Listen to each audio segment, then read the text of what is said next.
అంబానీ, అదానీలకు అనుకూలంగా ప్రధాని మోడీ నిర్మించిన వ్యవస్థ కూలిపోవడం ఖాయమట. ఇది రాహుల్ గాంధీ గారి వ్యాఖ్యలు. మరి ఏం చేస్తారండి అప్పుడు? చైనా వాడికిను, లేకపోతే అమెరికా వాడికి, లేకపోతే ఆ దేశాల వాళ్ళకి తరపున ఉన్నటువంటి వాళ్ళకి ఏమైనా పని చేయిస్తారా? వాళ్ళ వ్యాపారాలకు సాష్టాంగ ప్రణామం చేద్దామా? లేదా మనందరం మళ్ళీ పాత రోజుల్లోకి మళ్ళీ బిళ్ళలు బిస్కెట్లు అమ్ముకుని బ్రతుకుదామా? పాత రోజుల్లోకి వెళ్ళిపోదామా మనందరం కూడా? ఇవాళకి మళ్ళీ లక్షల లక్షల జీతాలు సంపాదిస్తున్న దాన్ని తీసేద్దామా? వ్యవస్థలను నాశనం చేసేద్దామా? సెల్ ఫోన్లు తీసేసి బిఎస్ఎన్ఎల్ ఫోన్లను పట్టుకుని మళ్ళీ తిరుగుదామా పాత రోజులకి? ఏం మాట్లాడుతున్నాడు ఆయనకే అర్థం కాదు. రోజు కమ్యూనిస్ట్ వాళ్ళు మాట్లాడారంటే ఒక అర్థం ఉంది. వాళ్ళకి ఏదో పెట్టుబడిదారీ వ్యవస్థ మీద ఏడుపు అన్నటువంటిది. బట్ కాంగ్రెస్ పార్టీ మాట్లాడడం ఏంటి? అసలు పెట్టుబడిదారీ వ్యవస్థను తీసుకొచ్చిందే కాంగ్రెస్ పార్టీ, పివి నరసింహారావు. లేకపోతే అది సాధ్యమయ్యేది కాదు. ఇదివరకు మళ్ళీ అట్లాగే ఫోన్ కోసం 25 ఏళ్ళు గ్యాస్ బండ కోసం 50 ఏళ్ళు వెయిట్ చేయాల్సినటువంటి దురదశ వచ్చిండేది. కరెంటు ఎప్పుడు వస్తుందో తెలియదు. పోవడం మాత్రం పొద్దునుంచి సాయంత్రం దాకా ఉండే దౌర్భాగ్య దిశ అని మళ్ళీ తీసుకొస్తాడు అనుకుంటా పాపం మన రాహుల్ గాంధీ గారు.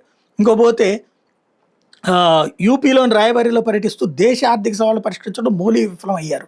మరి అట్లయితే కనుక మనందరం అడుక్కు తినాలి కదా. ఇప్పుడు దేశంలో 80 కోట్ల మందికి ఇవాళ ఉచితంగా రేషన్ దొరుకుతుంది. ఆహార భద్రత ఉంది. 6,000 రూపాయలు రైతుల అకౌంట్లో డబ్బులు పడుతున్నాయి. ప్రతి ఒక్క పేదవాడికి ఇల్లు దొరుకుతుంది. అట్లాగే ఆరోగ్యశ్రీ తరహాలో ఆయుష్మాన్ భారత్ అనేటువంటి దేశంలో ఉన్నటువంటి వాళ్ళందరికీ ఇస్తున్నారు. ఇవన్నీ నువ్వేనాడని ఇచ్చావా? మరుగుదొడ్లు ఉచితంగా కట్టించి ఇచ్చాడు. ఇళ్ళు ఉచితంగా కట్టించిస్తున్నాడు. ఇవన్నీ జరుగుతుంటే అబ్బెబ్బే ఏమీ లేదు అని చెప్పేటటువంటి విచిత్రమైనటువంటి భావనలో ఎందుకుంటాడో అర్థం కాదు. మోడీ ఎట్లా విఫలమయ్యాడు మరి ఆర్థిక వ్యవస్థ? ఇకపోతే విదేశీ పర్యటన, పౌరులు విదేశీ పర్యటనకు దూరంగా ఉండాలని సలహా ఇస్తున్న మోడీ ప్రపంచమంతా చుట్టేస్తున్నారు. ఇక్కడే ఈయన అర్థపరిజ్ఞానం అర్థమవుతుంది. ఆయన చెప్పింది ఏంటి? విలాసాలు వినోదాల కోసం విదేశాలకు పోవద్దని. అంటే డెస్టినేషన్ వెడ్డింగ్లు, లేకపోతే ఎంజాయ్మెంట్కి భారతదేశంలో తిరగద్దని చెప్పాలి. భారతదేశంలో తిరగని మీరు అక్కడికి వెళ్ళి ప్యారిస్ టూర్ అనిను, అమెరికా టూర్ అనిను అట్లాంటి టూర్ల బదులు భారతదేశంలో తిరగండి, మన దేశంలో అంతకంటే గొప్పవి ఉన్నాయి అన్నాడు.